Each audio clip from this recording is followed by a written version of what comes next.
जन्माला तर आला, मात्र जन्मानंतर त्याची वाढ ती म्हणूनच सुरू झाली।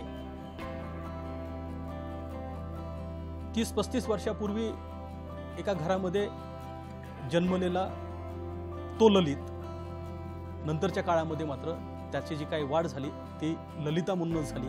कुटुंबामध्ये, समाजामध्ये, शाळेमध्ये आणि अगदी नोकरीपर्यंत ललिता या नावानेच तो वावरत होता।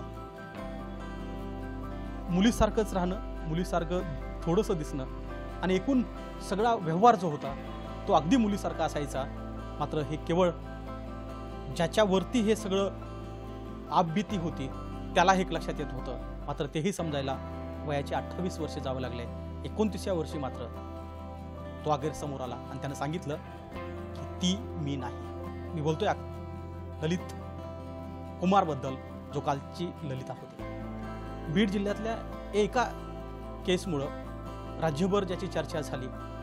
ललित कुमार ललिता होता, मात्र ललितापासून ललित कुमारचा हा जो काही प्रवास होता तो खडतर होता, संघर्षाचा होता आणि अगदी अंगावर शहारे आणणारा होता। 3 शस्त्रक्रिया झाल्या।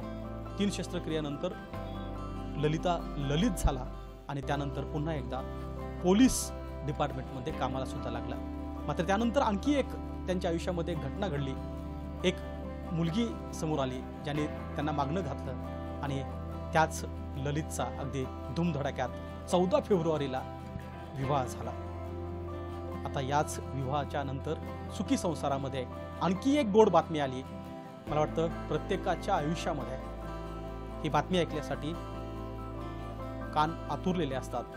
अख्ख्या आयुष्याचं सार्थक होण्याची भावना ज्यावेळी निर्माण होते तो हा क्षण, तो अर्थात माझ्यासोबत असलेल्या ललित कुमारच्या आयुष्यामध्ये सुद्धा आला। तुम्ही माझ्या बाजूला बघताय ललित सोबत सीमा आणि त्यांचं हे गोंडस बाळ। अगदी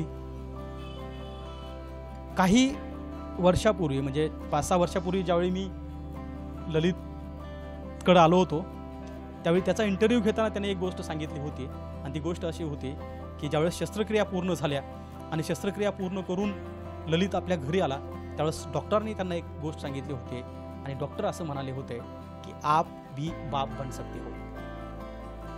तीच गोष्ट आज प्रत्यक्षात साकार होत असताना त्या स्वतः बापाला काय वाटतं हा क्षण खतर आनंददायी जरी असला तरी याच्या मागचा इतिहास मात्र फार भयंकर आहे। काय भावना आहे आता कारण स्वाभाविक आहे की त्यांच्या सुखी संसारामध्ये एक आता फुल उमललं आहे आणि त्याच्यासोबत ते रोज खेळतायत, बागडतायत। ललित, पहिला प्रश्न आहे माझा की काय नेमकं वाटलं होतं तुला की ज्यावेळी ही बातमी कानावर आली की तुम्ही आता बाबा बनणार आहात? कसं असतं, प्रत्येक माणसाच्या आयुष्यामध्ये एखादं कपल असतं लग्न झाल्याच्या नंतर आणि प्रत्येकाच्या आयुष्यामध्ये हा एक टर्निंग पॉईंटच असतो की आई वडील होण्याचं स्वप्न असतं ते प्रत्येकाचं। तर साहजिकच आमच्याही दोघांच्या मनामध्ये आई बाबा व्हावं असं वाटायचं, पण त्यासाठी वेळ लागला आणि ज्या वेळेस समजलं की आम्ही आई बाबा होतो त्यावेळेस आमच्या दोघांच्या गगनामध्ये आनंद मावत नव्हता। तो आनंद एवढा प्रचंड होता जेवढा आजपर्यंतच्या आयुष्याचा संघर्षमय कहाणीचा जेवढा दुःखदायक प्रचंड दुःख सहन केलं त्याहीपेक्षा जास्तचा हा आनंदाचा दिवस माझ्या आयुष्यातला होता ज्यावेळेस माझी मिसेस ही आई होणार आहे हे मला कळलं। तर त्यावेळेस मला ते डॉक्टरांचे शब्द आठवत आहेत की आपण असंच इंटरव्ह्यू करत होतो आणि तुम्ही मला सांगितलं की डॉक्टरांनी सांगितलं आहे तुमची ज्यावेळेस शस्त्रक्रिया यशस्वी झाली त्यावेळेस की आप बाप बन सकते हो। काय डॉक्टरांनी सांगितलं होतं आणि त्याच्यावर तुम्ही कधी विचार केला होता? हो, म्हणजे ज्यावेळेस खरं तर मला वाटतं ABP माझाला मी 3-4 वर्षापूर्वी पण सांगितलं होतं की डॉक्टरने सांगितलं आणि डॉक्टरने सांगण्यापेक्षा मीही सांगत होतो की मैं बाप बन सकता हो, मी बाप होऊ शकतो। आणि त्यावेळेस डॉक्टरने सांगितलं होतं मला की तुम बाप बन सकते हो आणि माझ्या स्वतःला जीवालाही माहिती होतं की मी बाप बनू शकतो। ह्या मुलीसोबत लग्न करताना मी हिला सांगितलं होतं आणि मी बऱ्याच जणांना लोकांना सांगितलं होतं की मी जे लोक म्हणत होती की ते एका मुलीला फसवलं मी त्यांना सांगत होतो की मी फसवलं नाही, मी ह्या मुलीचं चांगलंच केलेलं आहे आणि मी आता हे तुम्हाला पुराव्यानिशी एका गोड बाळाच्या संक्रांतीच्या दिवशी माझ्या मिसेसनी एवढ्या सुंदर मुलाला एवढी गोड मला तिळगुळ दिलेला आहे तो आता तुम्ही सगळे पाहतच आहे। आयुष्यभरासाठी म्हणजे आयुष्य गोड होईल अशी गोष्ट आहे. पण खरं तर ही गोष्ट परत मी विचारतो, त्यावेळेस पण विचारलं होतं, मला आठवतं की आज आपण बघतो की समाजामध्ये आपल्या आजूबाजूला अनेक असे मुलं आहेत जे नॉर्मल आहेत पण त्यांची विवाह होत नाही आहेत सगळ्या समाजामध्ये. आज कुठली जात पण त्याला अपवाद ठरली नसेल कदाचित, पण त्याही वेळेस एखादी मुलगी समोर येते. विशेष म्हणजे तुमच्या या सगळ्या म्हणजे ललितापासूनचा ललितपर्यंतच्या प्रवासाची सगळे कारनामे, मला वाटतं की म्हणजे कारनामे म्हणण्यापेक्षा ज्या गोष्टी आहेत त्या आपण टी व्हीवरती आल्या होत्या किंवा वृत्तपत्रामध्ये छापून आल्या होत्या.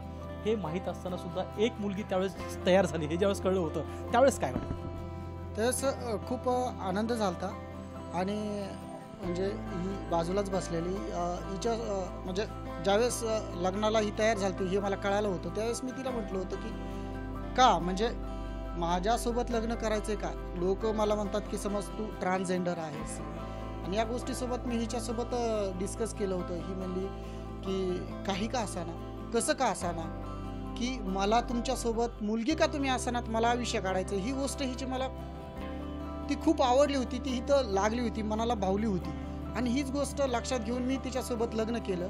आणि एक दुसरी गोष्ट म्हणजे मला माझ्या जीवाला माहिती होतं की मी एखाद्या मुलीसोबत लग्न करतो, मी तिला फसवत नाही. आज माझ्या म्हणजे माझ्याकडे मी हिला म्हणायचो की माझ्याकडे सगळ्या गोष्टी येतं, कोणत्या तरी एका निमित्ताने होईना माझ्याकडे एक प्रसिद्धी आहे, मी दिसायला काही बेडप नाही, दिसायला चांगला आहे, गव्हर्नमेंटचा जॉबवाला आहे, आणि मग म्हणून तुला माझ्यासोबत लग्न करायचं का, असं मिसेसला त्यावेळेस ती म्हणली याचं काही नाही, तुम्ही मुलगी का असणार, मला तुमच्यासोबत आयुष्य काढायचं. आणि ही गोष्ट तेव्हाची तिची मला खूप आवडलेली. आणि मग आईवडिलांना म्हणलेलं की ठीक आहे, ह्या मुलीसोबत आपल्याला लग्न करायचं. आणि मी म्हटलेलं की जर एखादी मुलगी जर एवढा विचार करत असेल आपल्याबद्दल तर आपल्या लग्न करायला काय हरकत नाही. तर आता तुम्ही सगळे पाहताय की मी ज्या लोक म्हणत होते की एखाद्या मुलीला फसवलं किंवा काही केलं त्याने हे केलं, तो बाप बनवू शकत नाही, तर मी ते आता प्रूफ करून दाखवतो, मी बापच झालेलो आहे. आणि ललित, असं म्हणायला खरं तर आपल्याला वाव आहे आता की अशा अनेक ललिता आज अनेक घरामध्ये आहेत. समाजाच्या भीतीनं, कुटुंबाच्या भीतीनं आज कुणी समोर येऊन बोलायला तयार होत नाही. त्याही काळामध्ये तुम्ही डेअरिंग केली, केवळ कुटुंबातच नाही तर तुम्ही समाजासमोर येऊन सांगितलं की हो, हे होऊ शकतं. त्यानंतर असं होऊ शकतं की तुमच्याकडे बघून आता काही लोक पुढे येत आहेत शस्त्रक्रिया करण्यासाठी, अथवा पुढे हा माझा प्रॉब्लेम आहे, याच्यात काही सोडवणूक होऊ शकते का, असं कोणी तुमच्या संपर्कात येत आहे? भरपूर आत्ता सध्या माझ्याकडं MP मधून, गुजरातमधून, मध्य प्रदेश, गुजरात, हिमाचल प्रदेश, आसाम राज्यातून एवढ्या लोकांतून म्हणजे असे त्यांचे रोज मला कॉल, व्हिडिओ कॉल, माझा त्यांच्यासोबत रोजचा कॉन्टॅक्ट आहे. नागपूर आहे, वर्धा आहे, भंडारा आहे, कोल्हापूर आहे, सातारा, म्हणजे महाराष्ट्रातल्या भरपूर. आणि माझ्या आधिपत्याखाली म्हणजे माझ्या मार्गदर्शनाखाली बऱ्याच जणांच्या आता सर्जरी झालेल्या आहेत दिल्लीसारख्या हॉस्पिटलमध्ये. सगळ्या भरपूर जणांना मी मार्गदर्शन करतो. आता हिमाचल प्रदेशचा मार्चमध्ये माझा एक मित्र येणार आहे, डॉक्टर रज्ज सरांची मी अपॉइंटमेंट घेतली त्याच्यासाठी. आता मार्च महिन्यामध्ये 4-5 तारखेला चाललेलो आहे तिकडं आता. आणि माझ्याकडे बघून अगोदर तर लोक एक ट्रान्सजेंडरला एक वेगळ्या ही नजरेनेच बघत होते. आणि जे तृतीयपंथी लोकांना, ही लोकांची जी बघायची भावना होती, तर मला असं वाटतंय की ABP माझाच्या माध्यमातून सांगतो, मला स्वतःला गर्व वाटतो की खूप बदलाव झाला आहे ललित साळवेनंतर, खूप भरपूर बदलाव झाला आहे. तुम्ही बघताय शिवलक्ष्मी आईसाहेबांनी ते येवल्याचं लग्न केलं, लोकांनी किती मोठ्या प्रमाणात ॲक्सेप्ट केले, प्रत्येक ठिकाणी त्यांचं स्वागत होतंय. रिया आवळेकर कोल्हापूरच्या, त्यांना पण ज्यावेळेस त्यांचं ते प्रोसेस चालली होती त्यांना पण मी मार्गदर्शन फोनच्या माध्यमातून केलेले.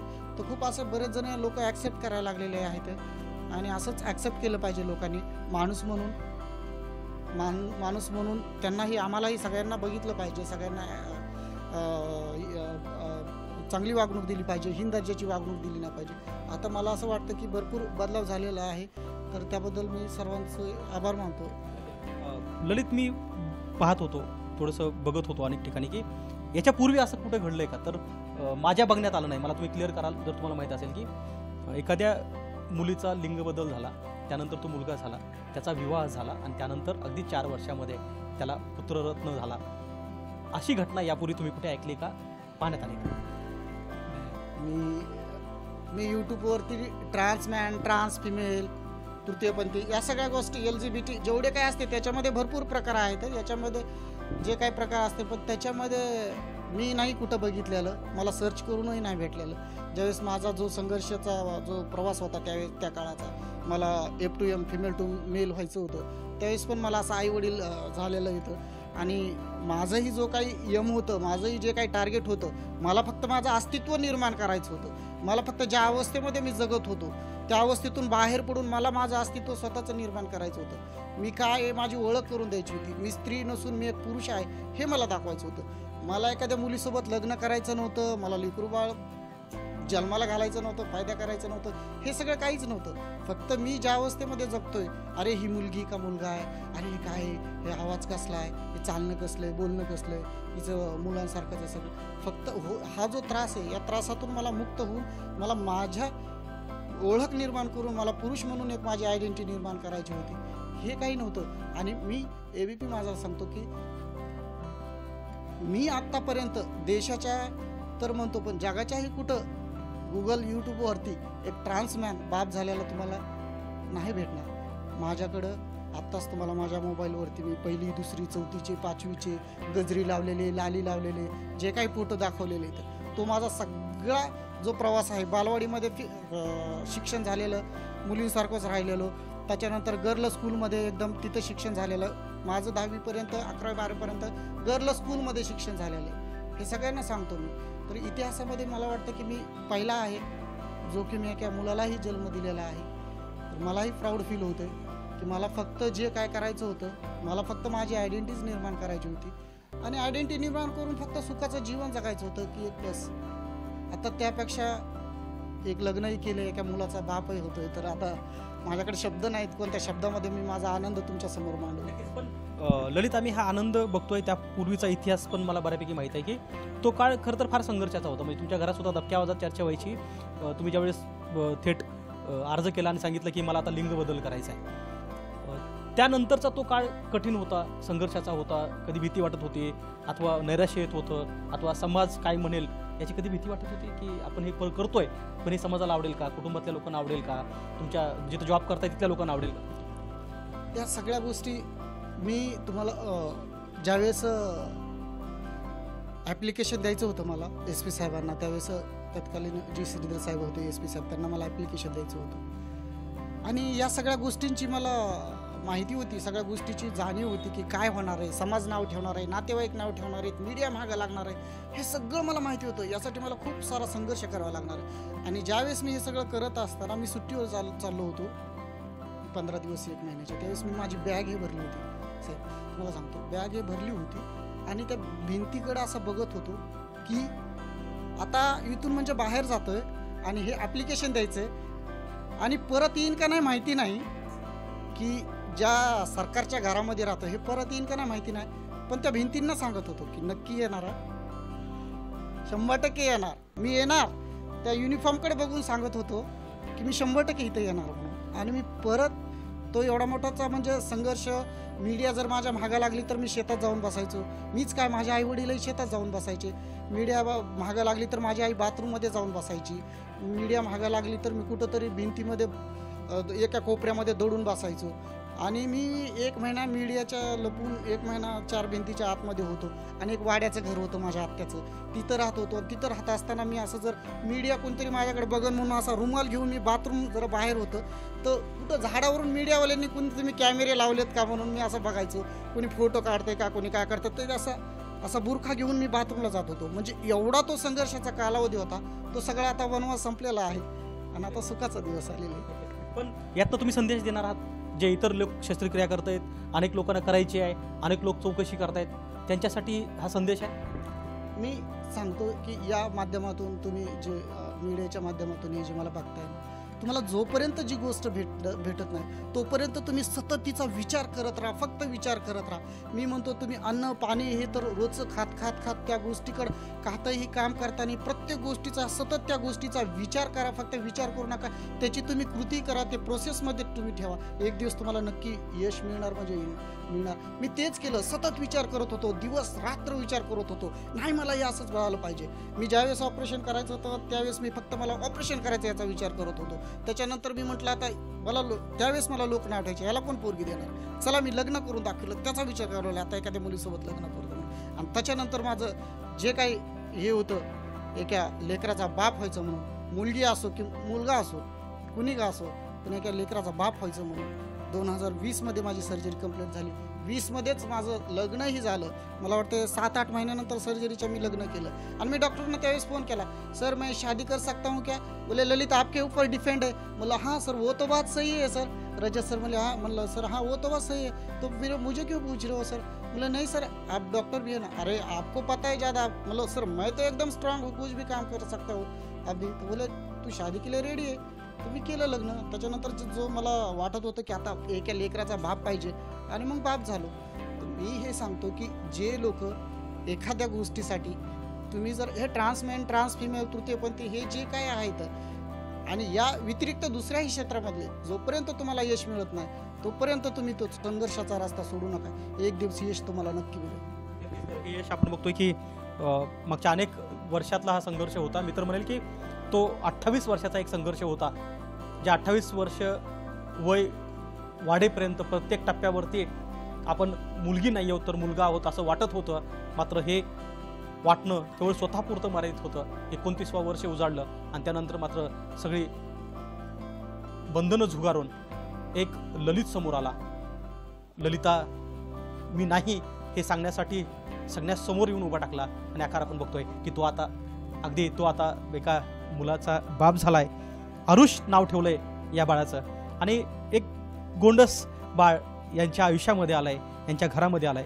मला वाटतं की कालचा संघर्ष जितका मोठा होता त्याहीपेक्षा मोठं आजचा हा आनंद आहे, जो आनंद आज ललित त्यांच्या पत्नी आणि कुटुंबासमवेत साजरा करताना आपल्याला पाहायला मिळतो. कॅमेरामन पप्पू मोहरकर सह गोविंद शेळके, एबीपी माझा, बीड.